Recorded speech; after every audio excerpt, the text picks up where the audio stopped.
Maana ya kiroho ya namba 7 katika Biblia. Namba 7 ni mojawapo ya namba zenye nguvu na zinazotajwa mara nyingi sana katika Biblia.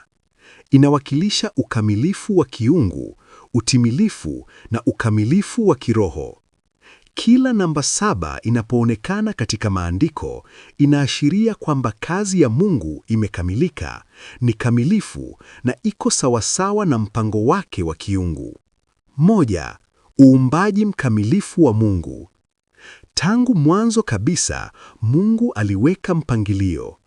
Aliumba dunia kwa siku 6 na akapumzika siku ya 7, Mwanzo 2 mistari ya 2 hadi 3. Siku ya 7 ilibarikiwa na kutakaswa, ikiashiria kukamilika kwa uumbaji na kuanzishwa cha Sabato, siku ya mapumziko na utakatifu. 2. Roho wa Mungu wa sehemu 7. Katika Ufunuo 1 mstari wa 4 na Isaya 11 mstari wa 2, tunaona Roho wa Mungu wa sehemu 7 wanaoashiria utimilifu na ukamilifu wa Roho Mtakatifu, hekima, ufahamu, shauri, nguvu, maarifa, hofu ya Bwana na furaha katika Bwana. 3. Siku 7 za kuzunguka Yeriko. Mungu alimwagiza Yoshua na Waisraeli kuuzunguka mji wa Yeriko kwa siku 7 na siku ya 7 kuta zikaanguka. Yoshua 6 mstari wa 15 hadi 16. Hii inaonyesha kwamba ushindi hutokea pale ambapo wakati mkamilifu wa Mungu na utiifu vinapokutana. 4. Sikukuu 7 za Bwana.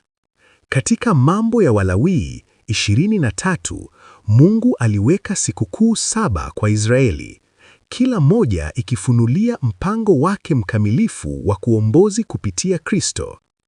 Kuanzia Pasaka hadi sikukuu ya vibanda, sikukuu hizi zinaashiria hadithi kamili ya wokovu wa Mungu. 5. Kitabu cha Ufunuo na namba 7. Kitabu cha mwisho cha Biblia kimejaa namba 7, makanisa 7, mihuri 7, tarumbeta 7, bakuli 7 na mengine mengi. Kurudiwa hiki kunaashiria kukamilika kwa hukumu ya Mungu na urejesheo wa mwisho wa vitu vyote.